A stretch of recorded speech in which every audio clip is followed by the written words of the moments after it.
My name is Jim Marshall.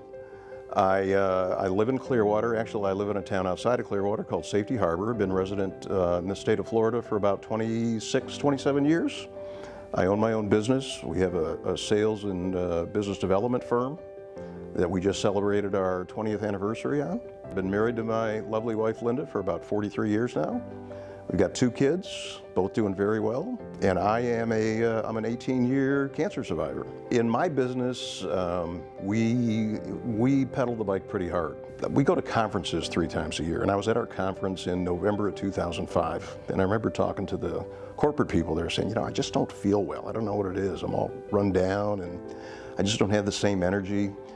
And at the same time, I started experiencing some other symptoms of lymphoma. I didn't know it was lymphoma at the time. I first met Jim in 2005, and at that point, he presented with some symptoms on his chest, and we found that he had some enlarged lymph nodes, and proceeded to make a diagnosis of Hodgkin's disease. So my primary said, for this, you need to go to Dr. Marte. This is what she does. This is her specialist, and there's nobody better in town. I met with Dr. Marte, and she walked me through the whole protocol, and she said, very matter-of-factly, she says, it's very curable, nothing to worry about. We see people like you all the time.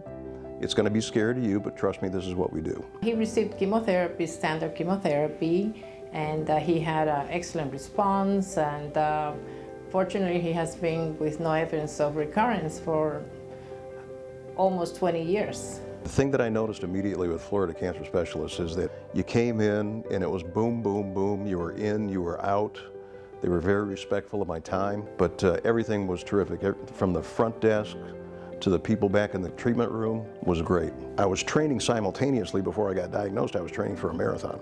I said, when we get through this, I am going to pick up and run a marathon.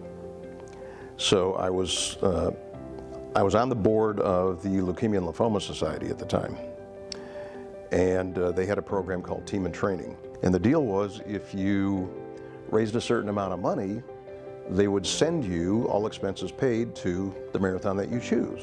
Different dollar amounts for different marathons. So I was looking at the calendar and I said, San Francisco, the Nike Women's Marathon. The marathon was in 2006. I ran 2 marathons previous to that in 1985 and 86.